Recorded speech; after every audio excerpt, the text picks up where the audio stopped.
you need to be irrational to start a business, and you need to really kind of ignore all the reasons not to do it. And this is why I'm a big believer of just getting that first sale, because you get so hooked on it and it's so important. And if I never got that first e-com ka-ching on Shopify, maybe I would have given up. I couldn't get out of bed one day, and dad, put rocks in my shoes and made me walk around. And he was like, and then took the rocks out of my shoes and then made me walk around again and said, see what happens when you hold these things and carry them with you. It just creates pain. That was in reference to, being scammed so much money. I thought my life was kind of over. That was all the money that I've worked so hard for. So what I enjoy specifically is things that are creative, things that are new, things that don't require tons of people, where I can kind of get involved and see positive feedback loops quickly. And by any account, like Warren Buffett would be, shocked with my lack of focus and me jumping around. But that's what makes me happy. It's not about making lots and lots of money. Let's kick off. Davie, so I want to start with, really, to wrap up your entire journey, is from $500 to 500 million in 5 years. How does that sound when you hear it? Look, it's a punchy headline. Let's be honest, it's revenue. I'm talking about revenue here. It's important to consider that and remain humble. When I hit the $1 billion in revenue mark, it is going to be something to celebrate.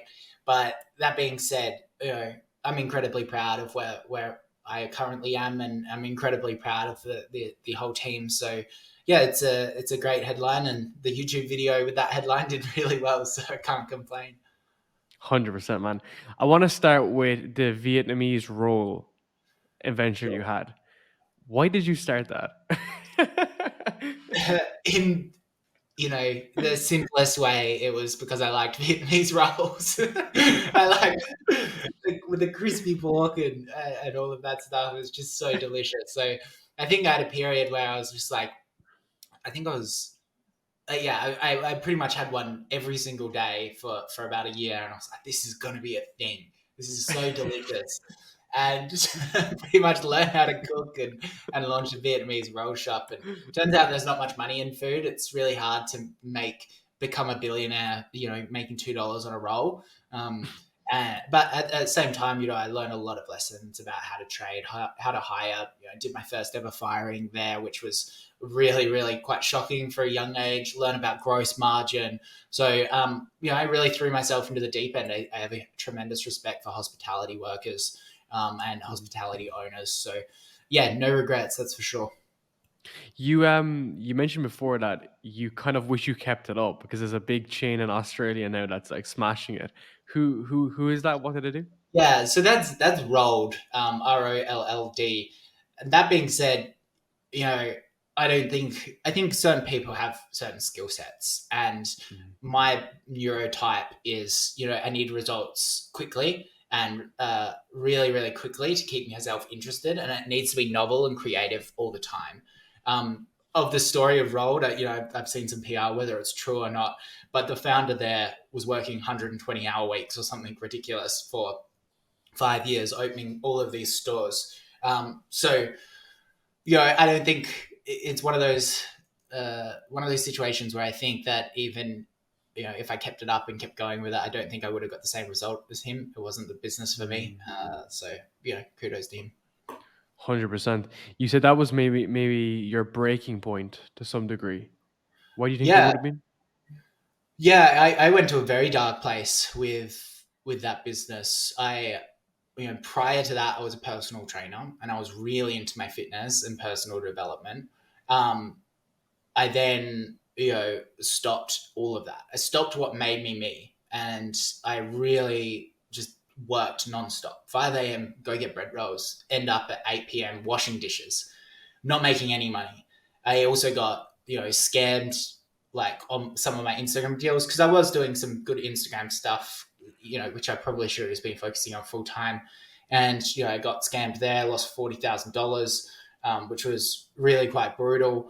And I just went into, I was also doing things that I shouldn't have been doing, drinking a lot, and just not seeing my friends in the right way as well. So, yeah, that was definitely a low point. And, I tell a story that I couldn't get out of bed one day, and Dad, put rocks in my shoes and made me walk around. And he was like, and then took the rocks out of my shoes and then made me walk around again and said, "See what happens when you hold these things and carry them with you. It just creates pain." That was in reference to being scammed so much money. I thought my life was kind of over. That was all the money that I've worked so hard for. So the way I got out of that was a change of scenery. I really kind of switched it up. I moved straight to Melbourne, and was focused on kind of my Instagram stuff that was making me successful. Pretty much just gave the shop away, to be honest. It was someone else's problem, so I can't answer it. And then so I kind of had a fresh start there. Got to learn, got introduced to the magic of e-commerce and influencer marketing, and then I ended up launching my successful businesses. What did you learn from that experience that you didn't want to replicate with Oodie? Because like our bodies are very prone to the same tendencies. Like you'll eat the same way, you'll train the same way. Did you ever find yourself like slipping into those tendencies? How do you mentally compartmentalize that?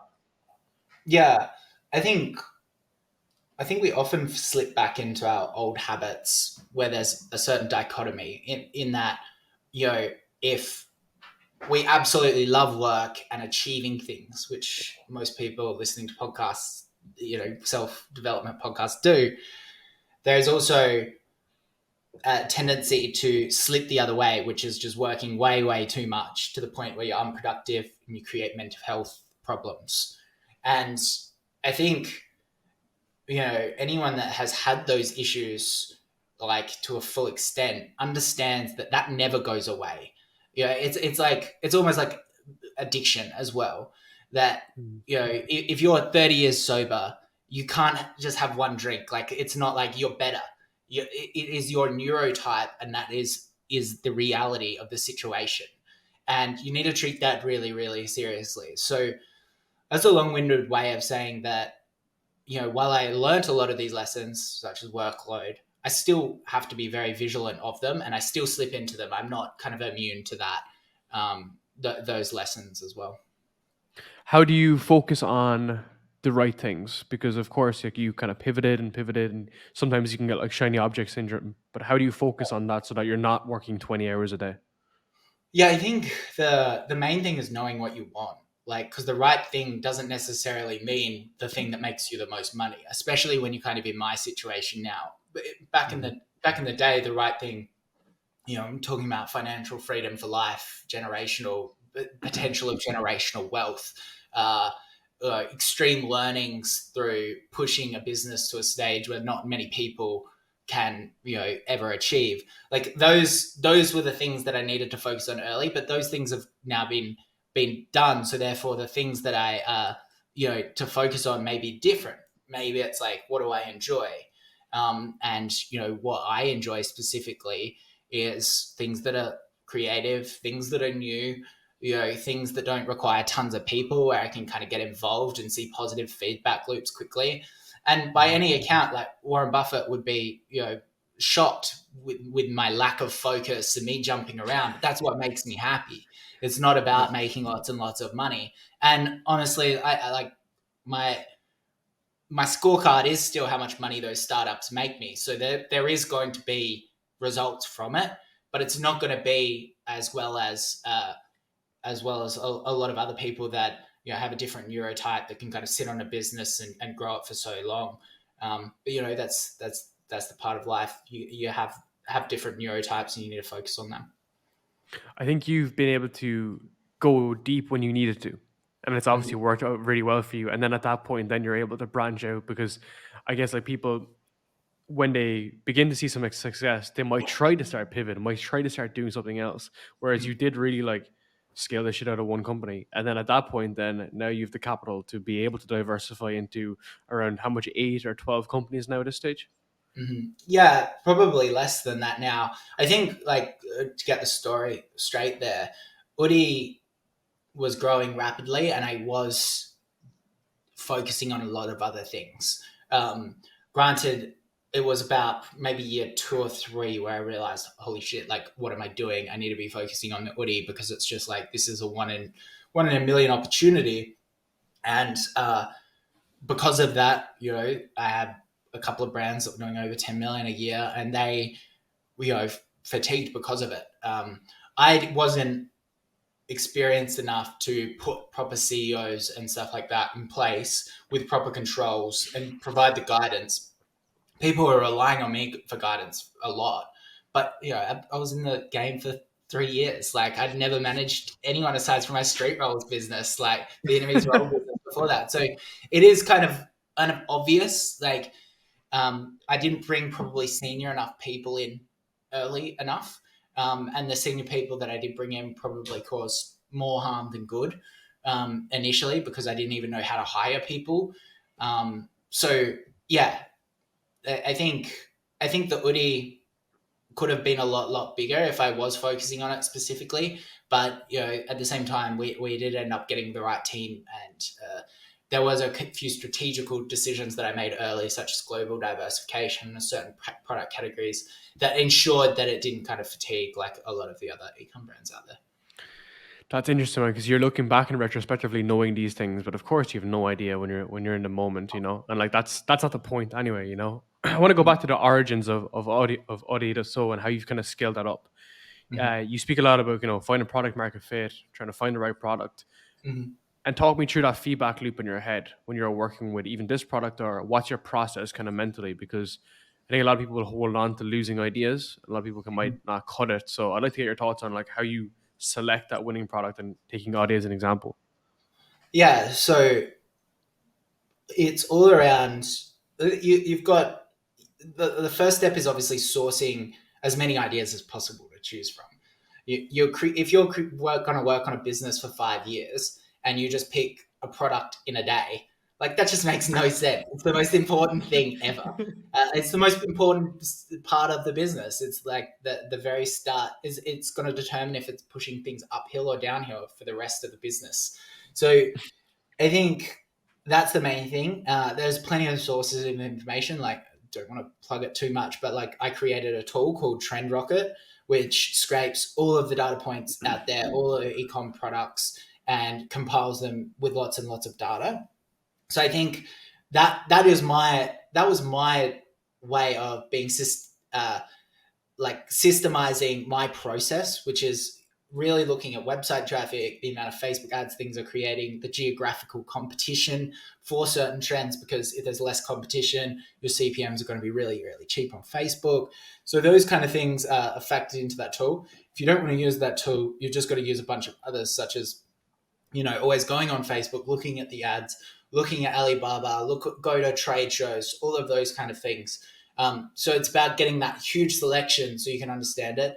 And then there's also the retrospective, looking at like, why did certain products win? Why did Gymshark win so much?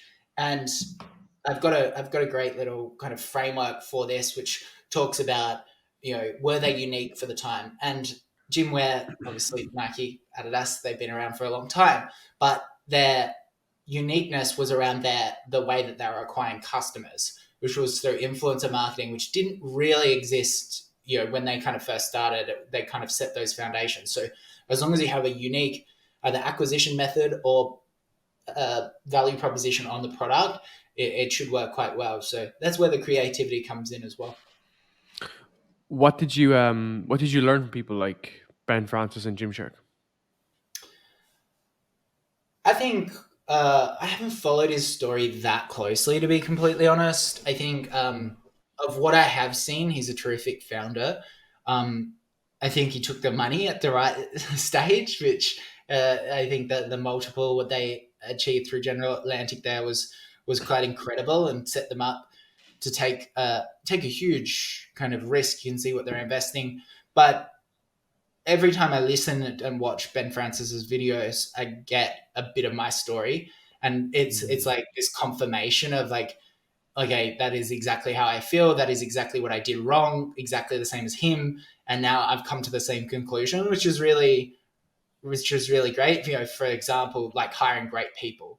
They hired Steve. I can't remember his last name. I think from Reebok, I think it was, and that senior exec who took over as CEO really kind of taught Ben a lot of things. My situation has been exactly the same. I was probably CEO for a bit too long, to be completely honest. Like revenue wise, we were probably far bigger than when Ben stepped aside, and that was a mistake. He stepped aside earlier.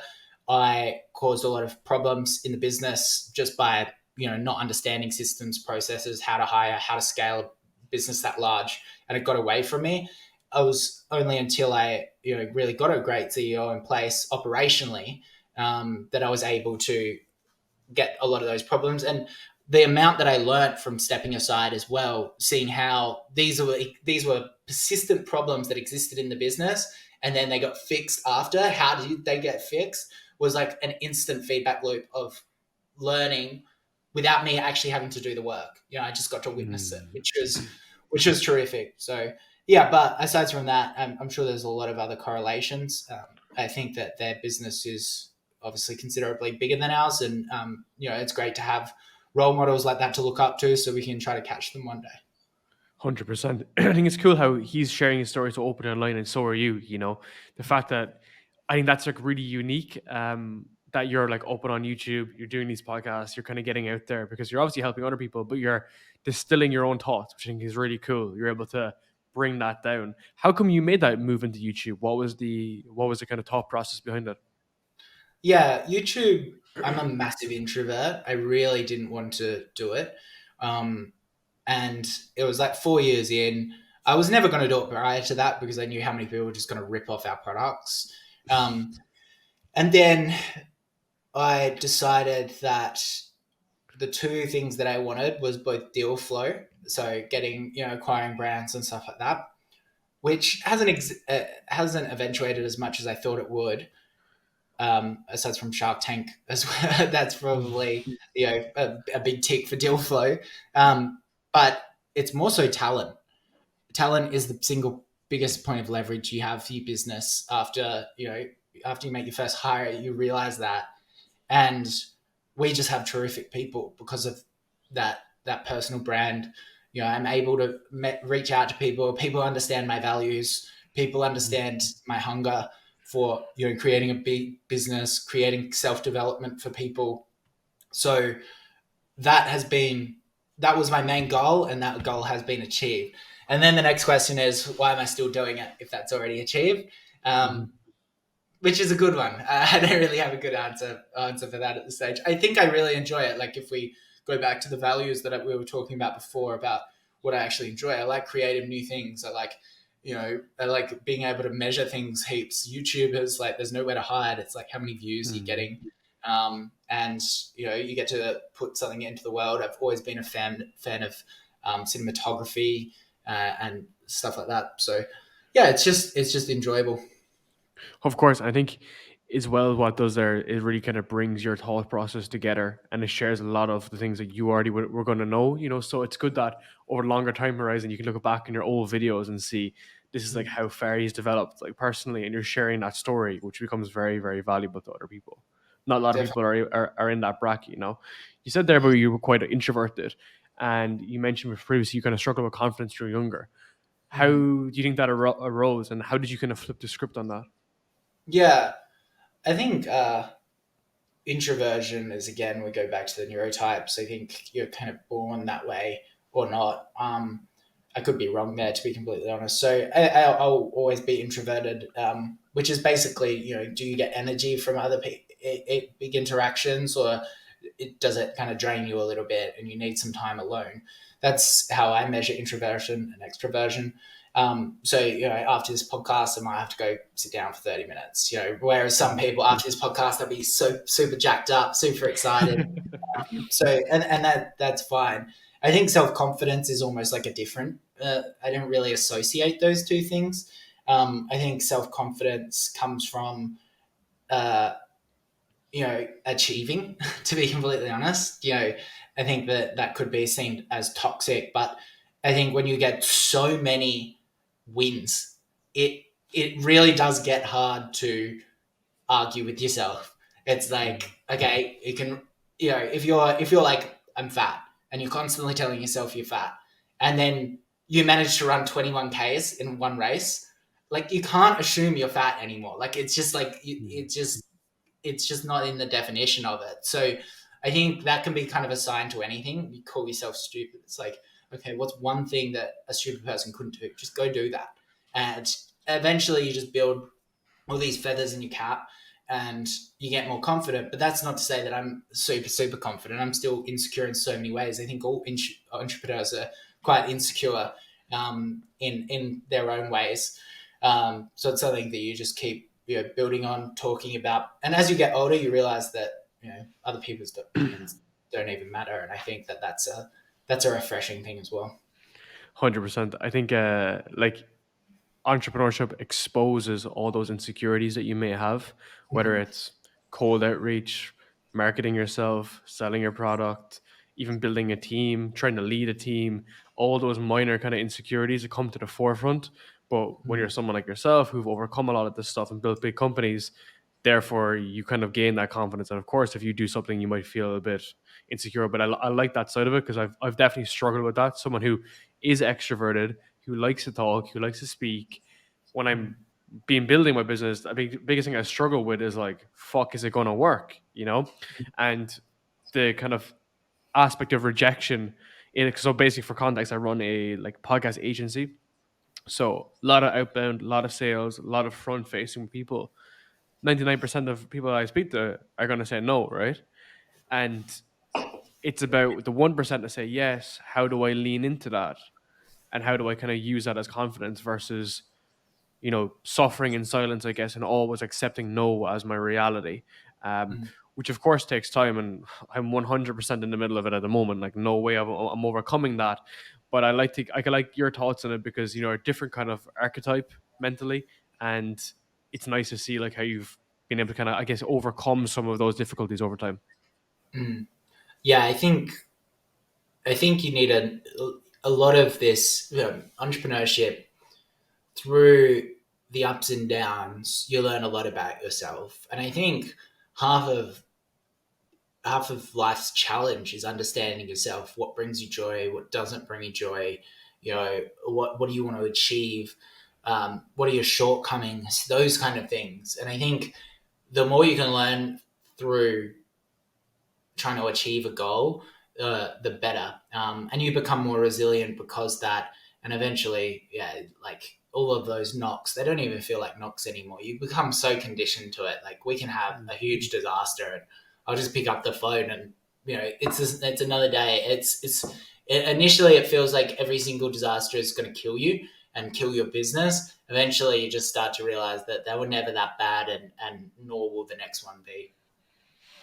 I want to ask you on that about how you kind of bounce back from those early rejections or early difficulties. So, the typical hurdle is you start an e-com store, you fuck up your inventory, you fuck up your cash, and then you stop at that point.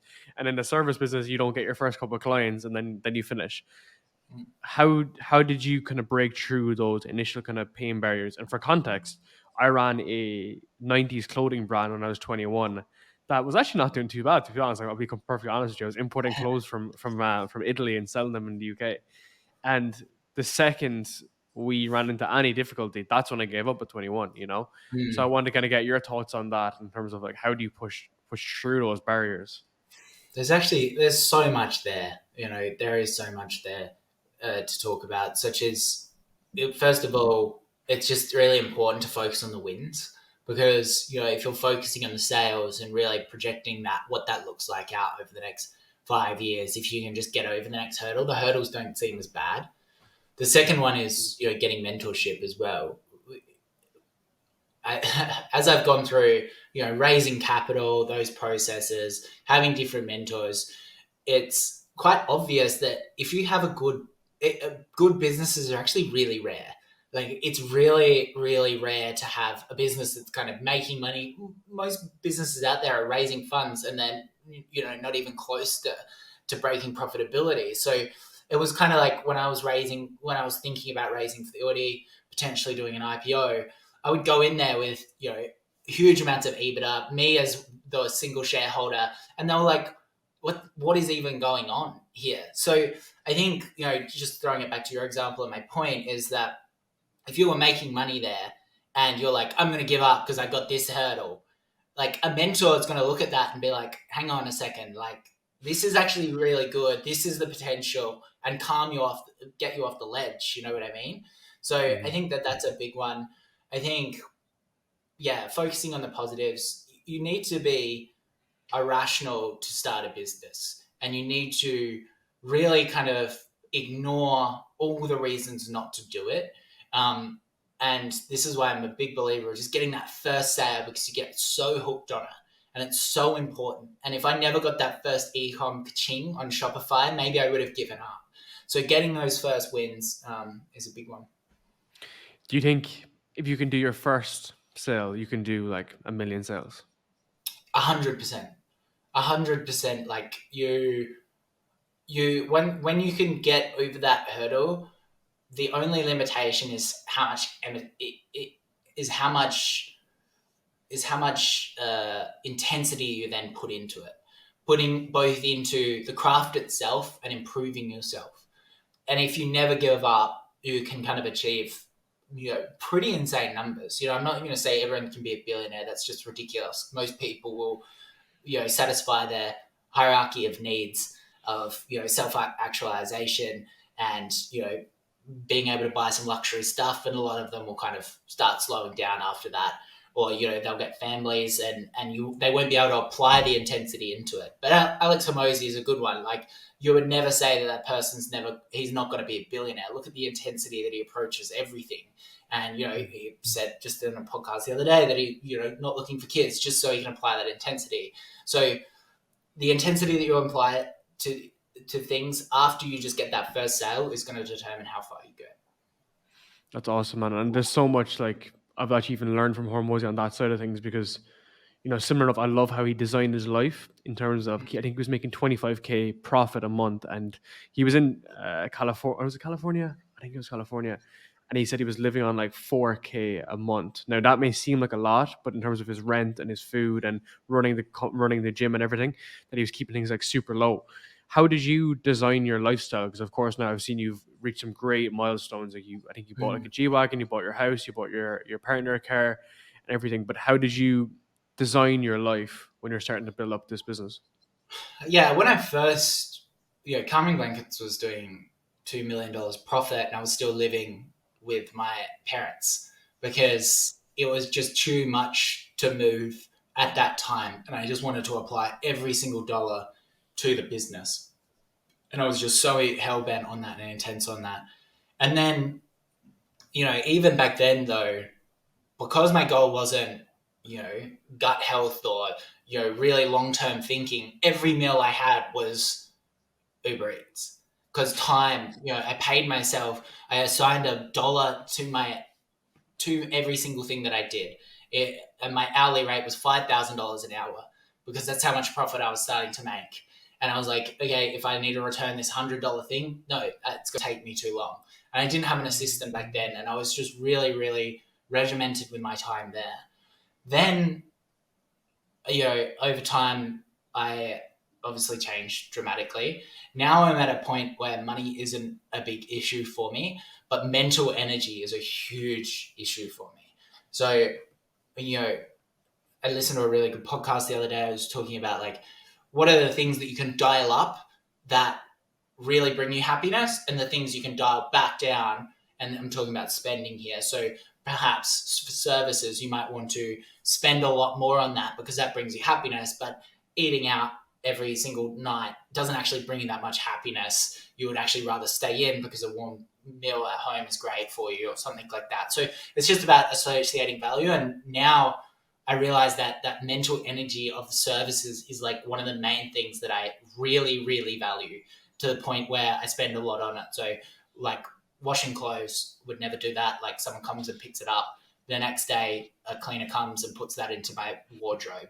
Like Hmm. all of these things, car washing, someone will come do it. Dog washing, someone will come do it and just let themselves in the gate. The dog will just go into it, and it's like, how do I get my life on just kind of, everything we were taught as kids is that's bad, because Hmm. there's a certain respect in getting your hands dirty and getting things done.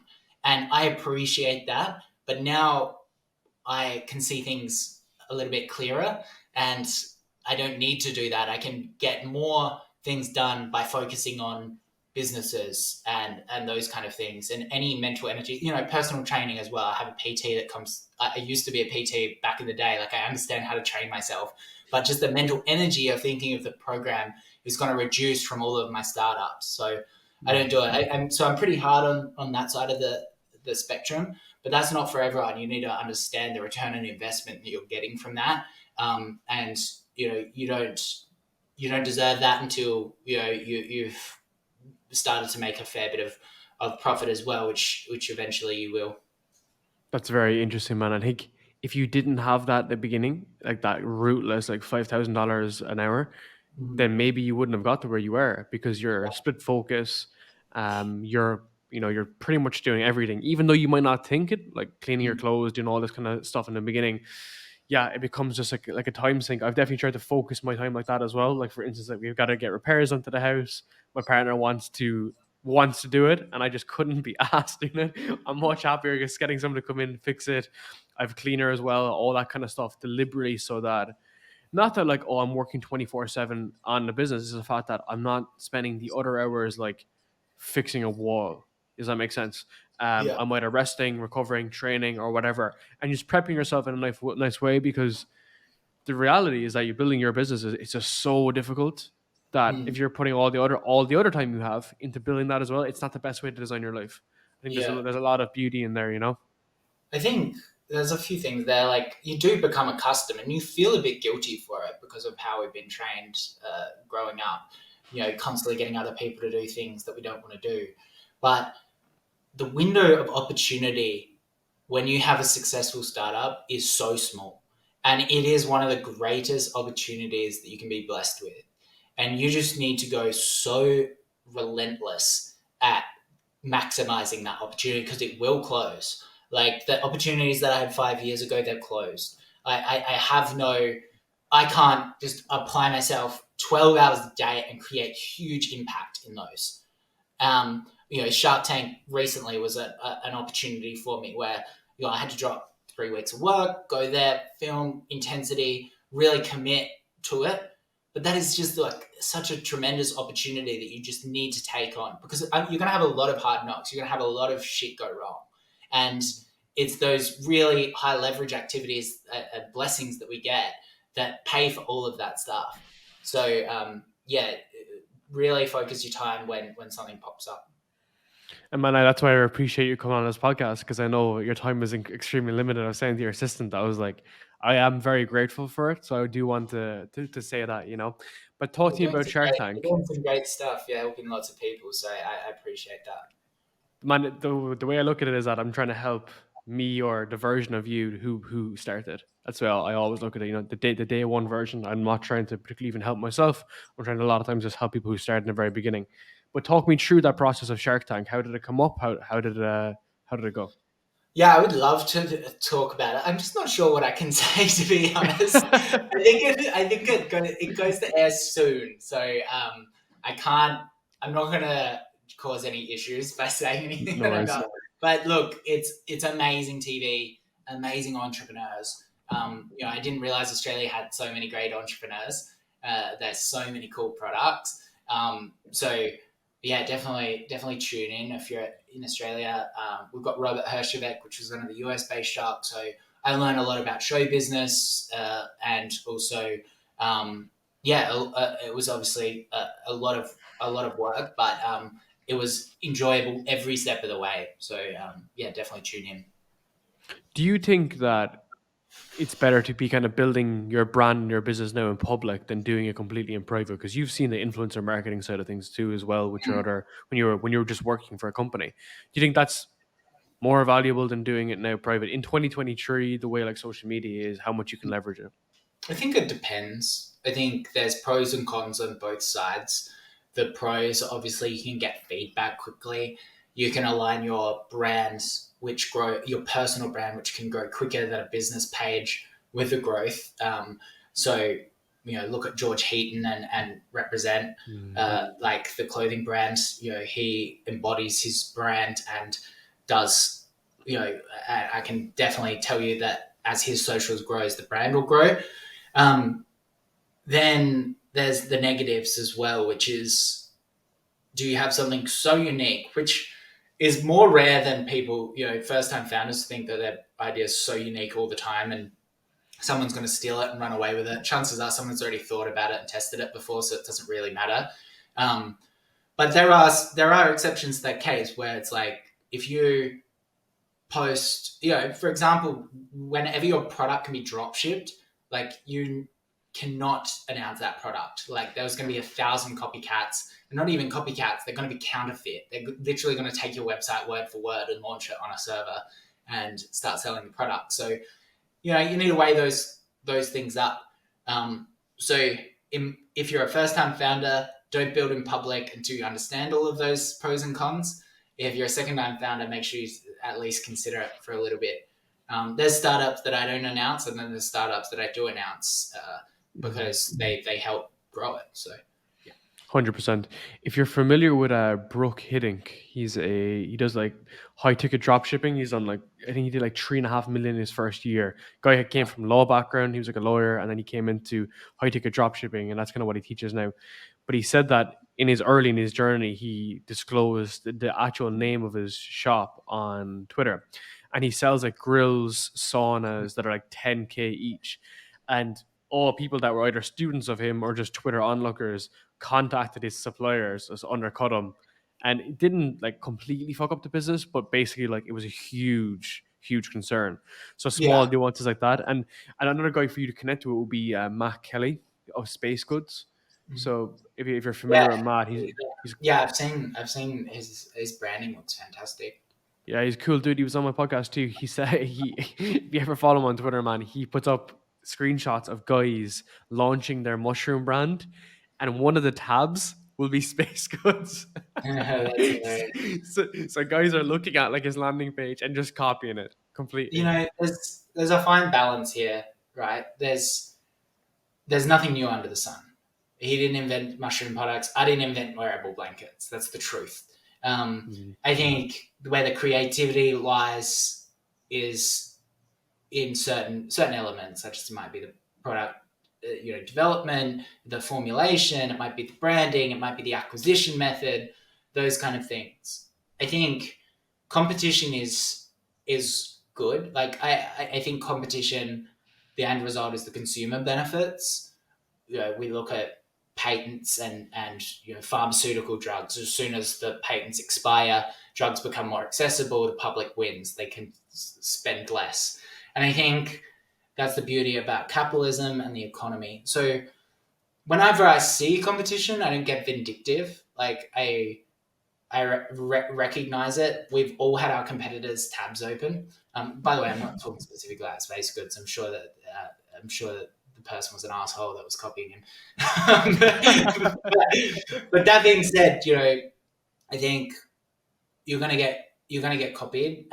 These people don't owe you anything. You need to be better than them. And chances are, if you are the first to market, you will be better than them because there's huge advantages of that. If they're constantly copying you, they're going to miss 80% of the things that you're actually doing that is delivering value, and there's no innovative thought behind it. So they're the kind of things to consider, so that you don't go crazy with all the copycats out there. True, of course, of course. Can you talk me through your creativity process, or if do you even have a process of how you come up with ideas, come up with different thought processes? Yeah. Do you have a specific, Like, they're all different, right? Like content, I have a different process. So I'll go into content for you. Content, when I read books, when I have a thought, I put it into my Apple Notes, just really high level stuff. And then I'll wake up at 4 a.m. I'll get up, I'll literally turn off everything, every single distraction, and I'll flesh out these things, and I'll turn them into a short form script, which I'm about to really ramp up again. I'll turn it into a tweet, and then I might potentially create it into a long video as well. And then I just go up, and I've got everything set up perfectly in the studio. Just click record 10 videos, and then stop recording. So that's kind of my creative process. It permeates with an idea that is coming from something external or something that's happening in my life. Wrote down, and then I flesh it out very, very quickly while it's still fresh in my mind. Is that focused mainly on the e-commerce side of things, or could it be even like the kind of more like personal side of stuff? My focus is usually around 2 or 3 businesses that I'm focusing on for that 6-month period. So Oodie, I would rarely have an idea or like a revolutionary idea that I would inject into the Oodie, because I trust the team there. The team is doing an amazing job. Uh, Granted, they'll pull me in if they want some feedback or some legacy information. But usually, it's at this stage my objectives is around trying to rock up my product startup. Then I'm launching. I, I don't know when this will air, but well, I'll just say it anyway. I am launching like a thing called daily mentorship, where I like jump on calls with people daily, if not another consultant, which is a really high end kind of e-commerce community. Obviously, I'm allergic to courses. I think they're regurgitated shit, and I think that they're all just PDFs out there from uh, actors that are being quite nefarious about how they're selling this information. But you know, I wouldn't be here without mentors, so that's why I'm building a framework there where I can really give access to these people that are struggling. And then I'm also focusing on my Shark Tank investments as well. Like I'm pretty sure I can kind of 10x their businesses quite quickly. So if I can do that, that will be life changing for them, and it will also really show the power of Shark Tank, which is also an objective for me. That's awesome, man. There's so much there to actually break down. Let's first get into the courses side of things. So, why is it you're like opposed to courses? Yeah, so I think not all courses are bad. I think the majority, what has happened is there are some people that are creating almost fake screenshots, or they're just arbitraging traffic to the point where they're creating no profit and they're not creating any value in the world. They're just drop shipping. They've ripped off a landing page. They're screenshotting Shopify and going, listen to me.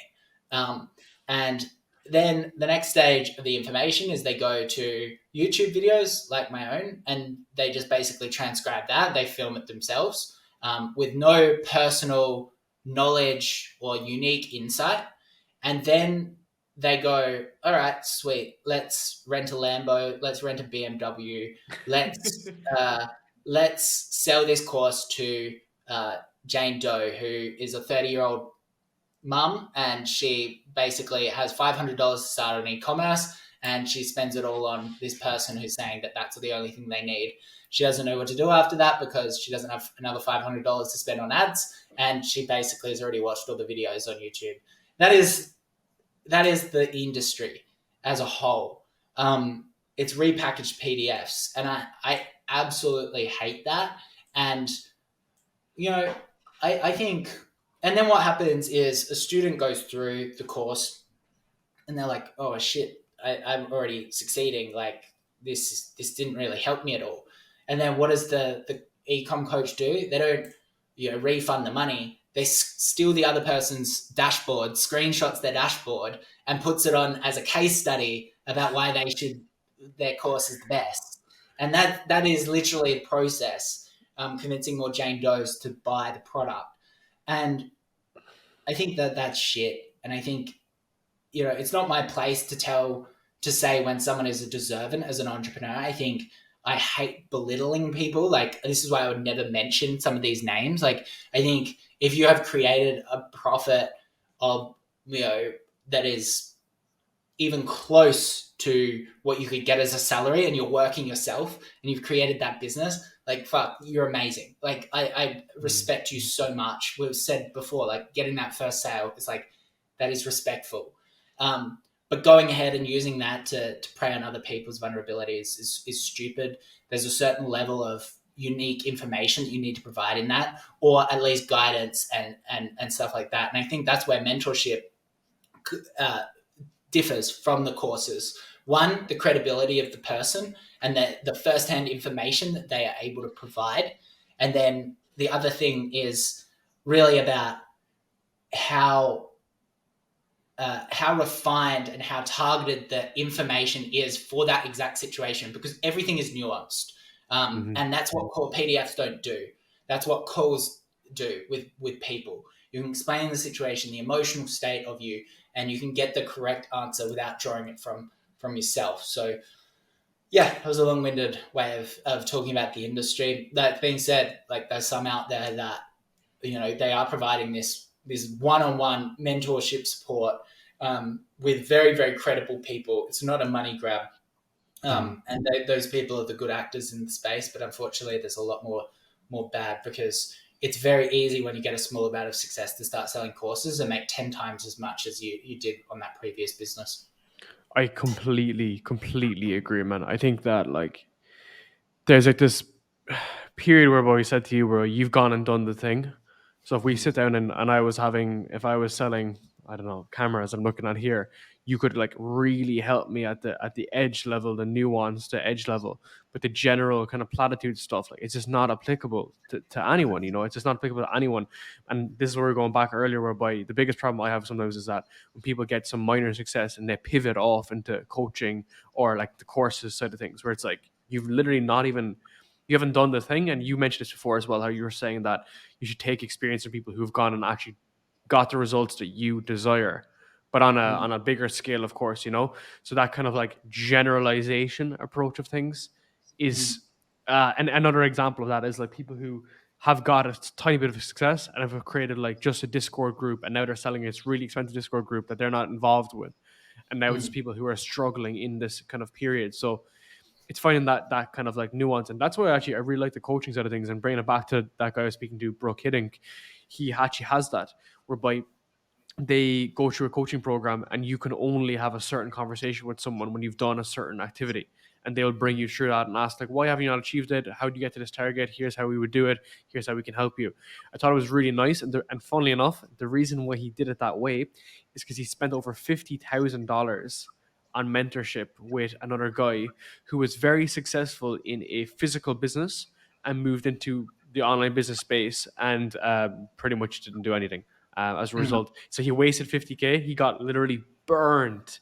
And now, as a result, this came back around kind of 180, which I thought was very interesting, because everything is set up to look a particular way, which is why you see money Twitter being like so successful. And of course, people that are very successful. That's not to say there's not, but you just have to have glass half full. And I've seen this a lot through 150 episodes of my podcast too. When I go search other guests, you can see who's kind of full of shit at sometimes. Yeah.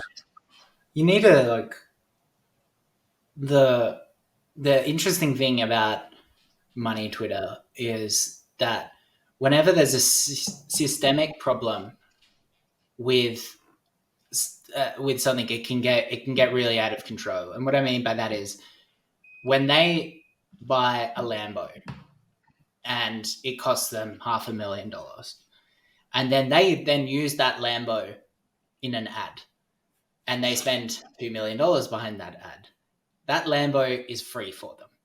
So therefore, what do? They go buy a jet, and then they use that in an ad. And there's the byproducts of that systemic greed and utilization is doubt in other people. So that they're like, why haven't I achieved this? Why are they able to buy so much when I'm kind of succeeding as well, on the high end? Like, why can't I afford all of this stuff even though I'm succeeding to a certain level? And it's because the product is the viewers. The product is the person that is envious of them. And a lot of this stuff, as we touched on, is rented and it's a facade. And, I try to be careful about how much of this stuff that I promote. To be cliche, I do try to, I like a lot of the things that I buy. And I've posted a photo of my G-Wagon. I don't post it every single day.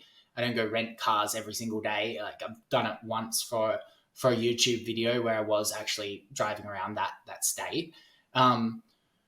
but yeah, I think there is a fine balance, and I think that, as I said, the systemic issue is that it gets perpetual, because it's profitable to do so.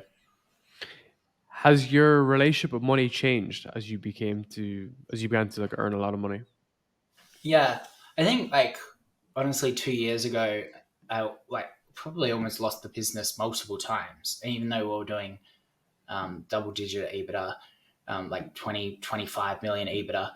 Um, but so I was always, paranoid and always like about to lose everything. It probably only feels like in the past 12 months that that's changed, and I feel quite comfortable. Um, if I was to sell the business, I'd be set up for life.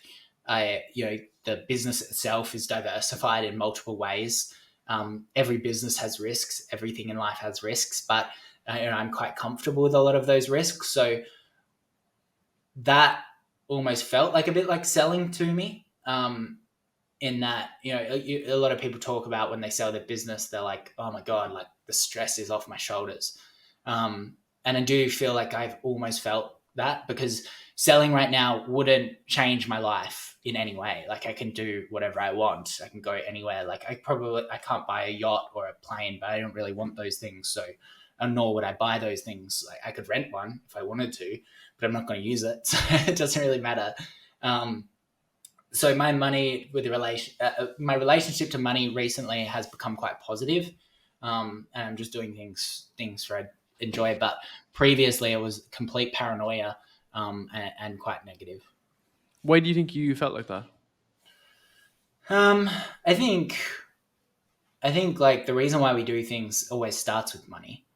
That's very rarely do people start very successful for-profit businesses for any other reason than making money. It does evolve. Like you could see, like Steve Jobs and Apple and stuff like that. Obviously, that changed to changing the world, but initially it would have been money and ego. So I think when you associate yourself with money and that dollar amount, and the fear of losing it, it creates paranoia, because you become connected. Your self worth becomes connected to yourself, your net worth, and Mm. then if you lose one, you'll lose the other. I get you, man. Want to ask you about your SaaS company. Mm-hmm. So my background's in product, and I know how difficult it is, how extremely difficult it is to build product, which is why I didn't go build a startup at the moment, because I didn't want to raise capital, and I didn't want to literally kill myself over the next 3 years. I felt like I'm gonna come back to it. That's how I describe it. What was the experience like for you in the very beginning? Yeah, it was like I was learning e-commerce again. To be honest, I had no idea what I was doing, and I think that's quite natural, in changing fields. It's like the circle of competence. There are some there are some core things that you already know, such as how to communicate, how to hire. That does make the process a lot easier, and obviously it helps when capital is not a huge constraint on the business. But aside from that, I did everything wrong, as you always do. Um, you've got the golden triangle, which is quality, speed, and price. You can only have two. You can't have all three. I didn't get any of those three. They were all disasters. It took ages, cost too much, and it didn't work as well. It still barely works. But that being said, my main takeaway, if everyone wants to know it, is just get a really, really, if you're entering a new field of where your circle of competence is low, you can't be using VAs and cheap people. Like the you want to pay for someone quite good to get that knowledge and experience and get that communication, because you absorb all of those lessons. Otherwise, if there's no communications, there's no lessons, and you're going to make the mistake again the next time. So be committed to hiring someone fantastic, whether you use equity to get that person across, or pay them, is kind of up to you. But that was my main takeaway. I tried to build it all overseas, which was quite silly. But I think in a year's time, the tool is going to be absolutely epic. It's already starting to pick up some speed now. I've learned a lot about the acquisition process, even though I thought I kind of knew everything that I needed to know there, which was again naive and stupid. But yeah, now it's really picking up speed, and it should be solid. from a engineering perspective, like that's the last thing you want to cheap out on Yeah. is like development. If you compare it to like not e-commerce, but maybe like a service business whereby you could get like cheaper employees. Like Mm, from a development perspective, like if someone writes a line of code today, you have to mm. change it in 5 years if it's shit. So it's Yeah. about like It's you the exact know. same as branding. It's the exact same as branding. I've always been allergic to spending 30K on a creative brief and a good domain. I've just been against that. I created the first Oodie logo myself. I've created it, like all of that stuff myself initially, but it's very similar. Yeah, the code needs to be rewritten, the brand needs to be redone as it goes. And unless you can see there's going to be a tangible pivot in how you're approaching things, which in this case there wasn't for me. Like, this is a tool that I'm going to utilize for myself first and foremost. So I should have committed to both the branding and the quality code up front. But that's just, again, Mm. a lesson that we learn. Have you had much involvement with the kind of UX and UI side of things? I think product is actually where I'm quite good. I've grown to appreciate my creativity and my understanding of that. So I wish I injected myself more into that in the early stage, and now I'm doing that more. Really, just taking my time with that and saying what I would want. But again, until you start these things, you don't know what you're looking for. Now, every time you go onto a SaaS tool, you're like looking at their UX and their design and how it all functions. And I think that's the joys of launching new categories, new businesses, is you just expand your knowledge that then I can drag back to e-commerce. Hmm. So it's all about expanding uh, that consciousness and cross pollinating ideas and niches. Hmm. There's some very good books as well on product, like Hooked, of course, which was Yeah. like really my first interest into it years and years ago. But it's about those kind of small nuances. And I think when you have the subject matter expertise that you do, it makes it a lot easier. And to work with a good UX designer, then like that was my background. I got a background in trading.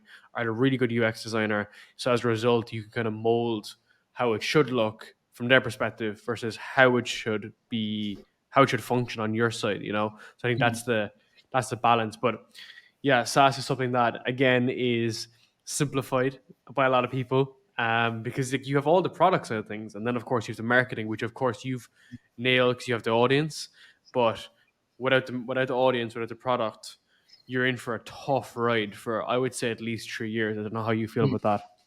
Yeah, I think audience is much easier to build, and when you look at it from an investment point of view, if I built, let's just use it for example, a newsletter, and I spend a year building that newsletter, and don't forget that that is now a cost center that's turned into a profit center. Amazon does this so well with their servers and distribution.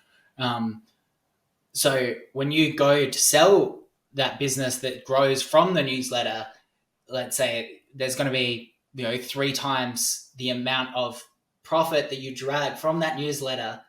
Like, it's going to get a Mm. multiple on that. So I think audiences have so many benefits that you know are, are really, really kind of hard to see. And it's because the argument against building an audience is, why didn't I just pay a newsletter out there this amount of money so that it grows? And you don't get the quick feedback there. You don't get to be exploratory. You're like strict. There's just so many benefits that we don't talk about. So even with ecom brands, I'm kind of like, I'm tempted to say before people launch a product, to start their own content machine, Mm. that aligns with that brand, because it's just so powerful. 100%, man. I completely, completely back that. Like that's exactly kind of what I did, I guess, but not intentional. Like I built a podcast, I started learning from people. Mm. I got decent at like doing the art and the skill. So then when I decided to kind of move into the service business side of stuff, people kind of like know and trust me to some degree. So I have that credibility at a very small scale, in comparison to like a big name like yourself at this point. So 100% the way to go about it. So last question for you before we finish up is, how would you make your first million again? I think the first one, yeah, I'm going to steal this, give credit where credit's due. Simon Beard, who's the founder of Culture Kings. Anyone that's not in Australia or the US might not know them, but they're a streetwear brand, streetwear store, stock other brands, huge, huge business, listed 600 million or something like that. He said he would just go to a supermarket or a store and grab an item, and film the content for the product and create a real something that they can use as a Facebook ad or a high form of leverage, and just send that to the brand and say, would you like to buy this? Absolutely permissionless, absolutely useful for that brand. You only need a few skills. You've already got the equipment, being your iPhone, and I can guarantee you could make $1 million out of that, whether you scale up using other creators doing that, and build a bit of a platform, or at least build the skills of content creation so that you can build your own newsletter or own Twitter or something like that, or own TikTok, and then you can make $1 million that way. That is wild, man. After everything you've done, I did not expect an answer like that because you've done so What many did, what did different you expect? verticals. What did you expect?